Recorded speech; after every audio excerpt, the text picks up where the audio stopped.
negative effects of prolonged sitting on our health. This article was conducted by Annals of Internal Medicine. The study revealed that prolonged sitting, which was defined as a sitting for 8 hours or more per day, increases the risk of getting a chronic disease that even can lead you to early death. For example, the study cited that prolonged sitting actually increases the risk of developing type 2 diabetes by 90%. In fact, the World Health Organization has recently identified physical inactivity as the fourth leading risk factor for death for all people around the world, not just USA. Based on this article, we all decided to search for a topic related to a physical exercise. To support our literature, first, we found an article entitled Promoting Physical Activity Among Aged Children Using Feedback, Goal Setting, and Rewards. The study grew out of acknowledgement that about 1/3 of children in the US are obese. In order to maintain a normal weight, researchers concluded that boys between 6 and 12 need at least 15,000 steps each day, and girls need 12,000 steps. However, as an adult, children also need motivation to achieve their goals. Participants for this study included 5 children between age 8 and 11. The target behavior was the number of steps recorded each day. At the end of the study, results revealed that the children had increased their running of steps during the study, and the goal setting and rewards can be used to increase physical activity.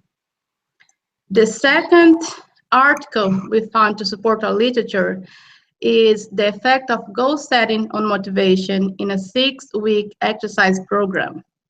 The primary purpose of the study was to analyze the efficacy of goal setting intervention on motivation during exercise.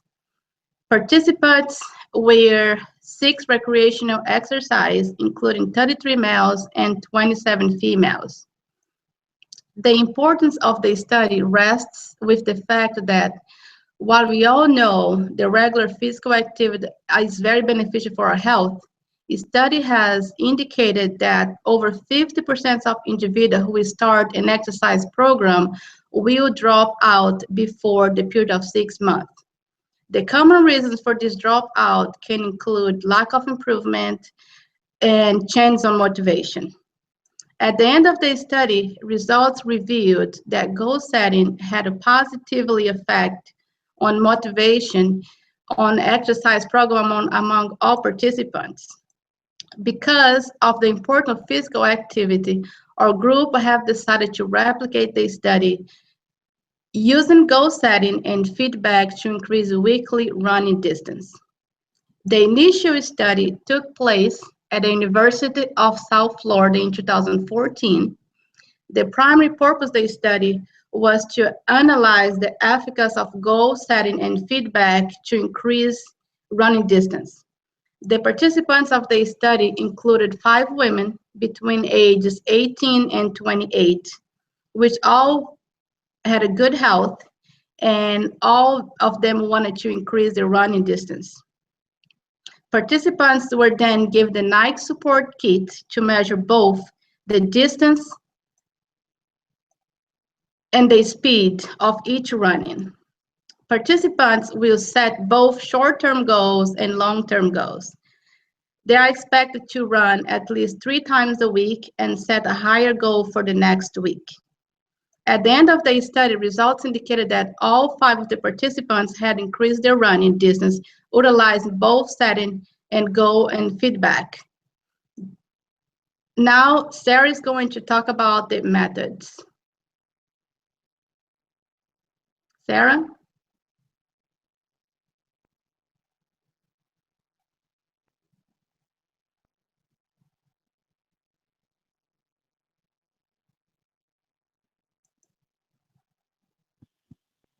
So for our study included 5 adults,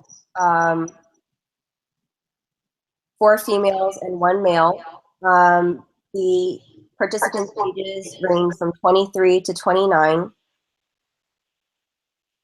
In order to be a part of this study, each participant had to be in the online Ball State course, Advanced Applied Behavior Analysis, and be a member of the specific group that was chosen, which was chosen at the beginning of the semester. We all chose to replicate this study partly based on our individual goals of increasing running distance. The locations that we completed our running sessions in include our local parks and neighborhoods, and also we only completed runs outdoors, not inside, like on treadmills. Our behavioral definition of a running distance of a running episode is defined as a run of more than a brisk walking pace, which is defined as more than 3 miles per hour. For materials, at the beginning, since we didn't have the Nike Sport Kit and sensor devices that were used in the original study, we all agreed to use our own personal smartphones. And so at the beginning of the study, we installed the Nike Plus Run Club application, and then we had to create an account. So we provided an email address and password to create the account. And for the actual runs, we needed running clothes and running shoes. And for the data, we used the Microsoft Excel spreadsheet, not only to record our data, but also to share each member's data to every member of the group. And for data collection, again, we use the Nike Plus Run Club app. And during our runs, we had to carry our smartphones with us to record each running episode. And also, before we started each run, we needed to pull up the application on our phone and press the start screen in order for it to record the distance accurately. The app not only recorded the distance, but also the time it took to complete each running episode. These are examples of what our application looked like. The middle image is shows how we created our accounts and accepted each other as friends in order to see each member's running distance. And on my right is an image of a completed running session.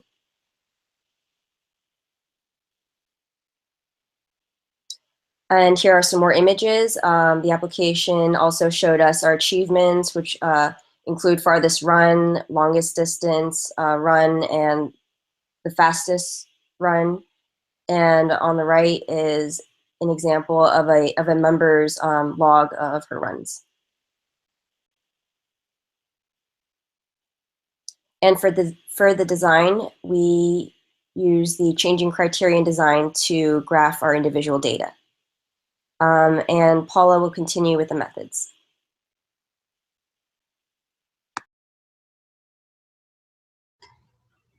Okay, so the baseline was taken over a period of 2 weeks where all the participants had to have at least 5 running sessions before starting the treatment.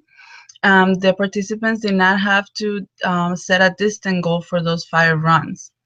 This study consisted of 2 interventions. In the first intervention, each participant had to set a long-term goal and a daily short-term goal distance goal. Participants had to run at least 3 times a week and increase their goal for the following week. Every member needed to complete at least 2 of the 3 runs or at or above criterion, with the most recent run being at or above criterion. If their goals were not met, each participant will remain on the same level or lower the goal for the following week. Those goals were set during our weekly feedback meetings with the participants. Now, for those participants that fail to meet their criterion on various occasions, they will have to move into intervention 2, which is basically a modified version of intervention 1. Rather than having daily goals, the participants will be given weekly running distance. And short-term goals are set on a weekly basis and not on a daily basis like in intervention 1. But most importantly, this modification does not require a certain number of runs per week. We all met our goals, so that our daily goals, so none of us had to move into intervention 2. In here, you see an example that it will tell us how many miles we run and how much time, and that's what it will show on the app. Now, the inter-observer agreement was obtained through the actual participants and one independent observer, like a family member or a friend. Once we completed our running sessions for the week, we will show an independent observer our completed goal. Or we can also ask one of the group members to look at the app for our running sessions of that week. Here you see what they will be able to see: how many miles we ran, the average pace, how long we took, and the date. The treatment integrity was accomplished using the Night Run Club app, as mentioned before. All participants recorded their running distance for each session using the app, and they needed to inform other participants if there was any issues when completing the session. For instance, if they were sick, if there was any issues with the app, or weather complications. Additionally, verbal feedback through video meetings on Google Hangouts was provided once a week by the other members of the group. In those meetings, we took a look at the uploaded data on the app for that week and make sure that the distance ran was at or above criterion, and determine if they should continue on intervention 1 or should move on to intervention 2. But like I mentioned before, we all stayed in intervention 1. Now it's gonna be Brandon to talk about the results. All right. Firstly, I'll discuss the results of our project in totality and how they compare to the original study. Just as in the study, we replicated, all of the participants in our behavior change replication project experienced increases in their running distance. This is due primarily to goal setting and also by performance feedback. Unlike the original study, however, each student was able to successfully stay in intervention 1, as Paula mentioned.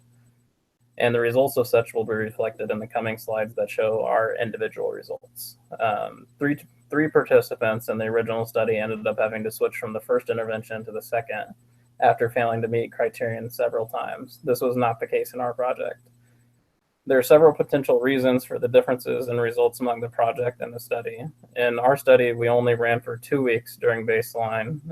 As you can see for the graph, we had 5 sessions among 2 weeks, and then we had 4 weeks that we ran during intervention. Whereas the participant in the study with the lowest amount of weeks ran was 10, and the individual with the highest amount of weeks ran was 14 weeks. Another confounding factor possible could have been the relative low increase from baseline mean to the mean in the last week of the intervention. The participants in the study increased their distances, even in intervention 2, more significantly than we did. The smaller increases between criterion and also between initial baseline measurements and final measurements are reflective of more attainable goals and an easier to achieve outcome. Our individual criterion levels were self-determined for each week, and then the next week the student would also pick whatever they wanted to for the next week based on how well they did the week before. Each criterion level was met every week by each student, and now each student will explain their individual graph. Paula, do you want to go to the next? And then I can go ahead and show mine. Okay. So, is mine up? There we go. So this is my graph right here. So I chose, or when I started out, I ran around ran about 1.5 miles in my baseline. Based on that, I chose about 1.6 for my next criterion, and then each week after that, I decided to go up by 0.1. So I went from 1.6 to 1.7 and 1.7 to 1.8 for my final criterion. Part of the, just as with the other students, I was able to increase my weekly run distance through goal setting. I think it's the goal setting that was the primary driving force behind the attainment of my criteria for each week of the study. I also think it helped not to have an unrealistic criteria, so going from 0.1 each step of the criterion. So I think that really helped not to go from 0.5, so from 1.5 to 2 or 2 to 2.5 from each week. And now we'll go to the next student for their graph.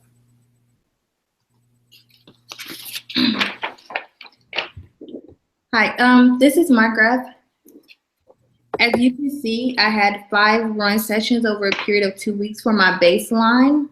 My sessions were up and down, ranging in between 1 mile and 1.51 miles. My baseline average for the 2 weeks was 1.38. After the baseline phase, the group met to discuss their goals for the first week of intervention 1. I wanted to set my criterion for the first week of intervention week pretty low. I set it for 1 mile. Before the baseline phase, I had not run in a long time, so I wanted to set a goal that I felt like was specific to me. You can see that I met my goal. For the first week of intervention 1, my average was 1.15 miles.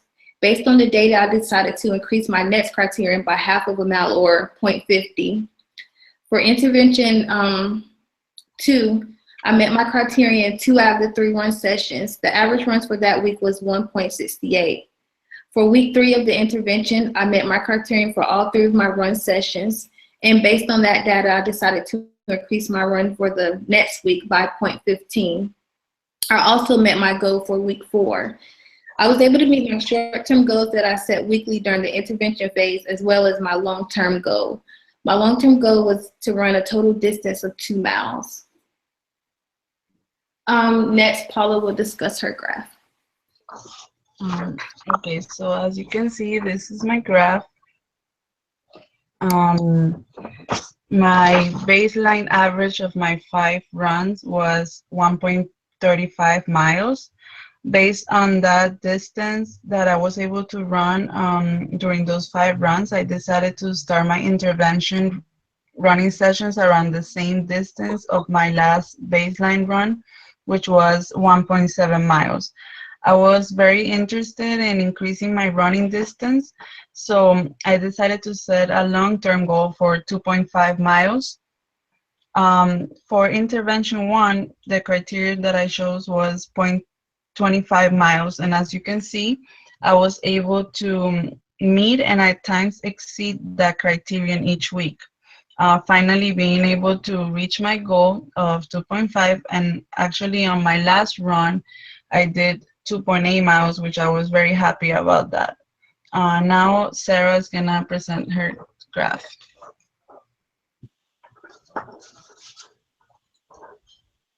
Okay, this is my graph.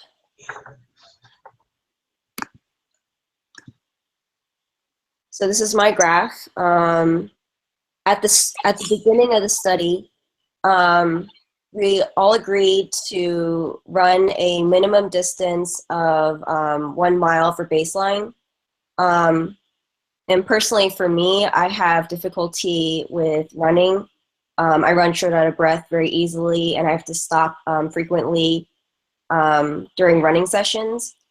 So especially at the beginning of the study, it was difficult. It was very difficult for me to reach 1 mile. So I decided to stay at 1 mile for baseline. But then I gradually increased over the 4 weeks of treatment. So for baseline, I stayed at 1, and then week 1, I went from 1.05 miles to 1.10 and stayed at 1.10. And then each week I increased by 0.10 miles, which was my goal.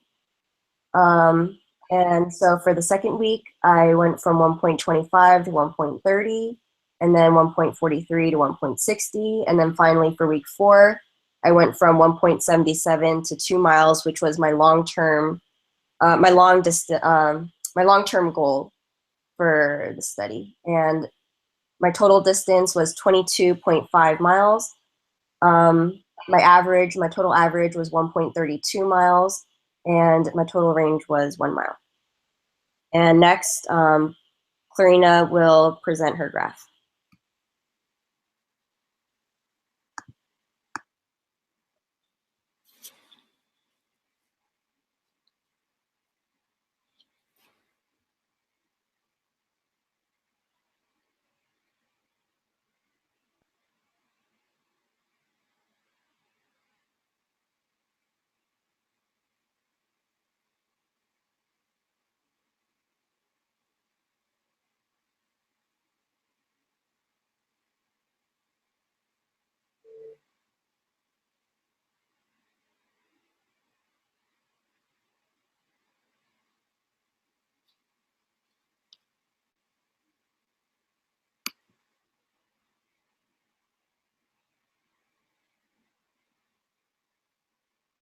Clarina, you're muted, so we can't hear you.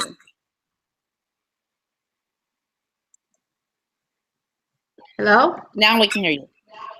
Okay, thank you. So I set up my time to follow the intervention 1 and to do not let my friends down. And I set up 1 mile for the baseline for the first few days at the beginning of the experiment. And then I increasingly each week to 1.4 to 1.8. And my long-term goal was to reach 2.4 miles. And I did achieve that goal. And I am very happy with the results. It helped me to lose 6 pounds, and I'm very happy. So I lost some baby fat, and I was happy with it. So that was it. Ebony? Yes. Strengths and limitations of our study. One of the main strengths of the study was that we could set individual goals that were specific to each of the participants, and we had the option of lowering our goals and moving to intervention 2 if we were unable to reach our goal. Another strength of the study was that the behavior change allowed participants to improve or maintain physical fitness as well as health in general. Before beginning the study, the majority of participants did not engage in any physical activity. One limitation of the study was how we collected data. We did not have access to the same device used in the original study, so instead we downloaded the Nike Plus Run Club app on our phones to record data. By doing this, there was a possibility or a risk of running into issues with treatment fidelity. Also, participants having issues with the data recording aspect of the app increases because we were new to the app and none of the participants had prior training on how to utilize it. This issue could lead to inaccurate data. Lack of maintenance data. Each week, we called each other to review data collection results and give feedback. Once our project ends, it may be more difficult for group members to continue working toward their goals and therefore maintain their data. This would be due to group members no longer holding one another accountable. Our last limitation was weather. The baseline and intervention phases was conducted outside, and due to weather-related issues such as freezing temperatures, snowing, and raining, a few participants had to postpone their run sessions until the weather was appropriate. In conclusion, data shows that setting individual goals and receiving performance feedback has proven to be useful in increasing running distance. Each participant improved their running distance weekly utilizing the Nike Plus Run Club app. The application served as an automatic method of recording. This tool allowed each participant to keep track of progress and eliminated the possibility of false data. Following the last week of intervention phase, all group members met through Google Hangouts to discuss their results, goal-setting procedure, and plans to continue to run. Each participant expressed that they were happy with the results and stated that they would somehow continue to include running or some type of physical activity in their weekly routine. In addition, participants also stated they appreciate the feedback from each group member and how it encouraged everyone to continue toward their goal. So this concludes our presentation. We appreciate you taking time out to watch. Thank you. Thank you. Okay, if you want to go off air,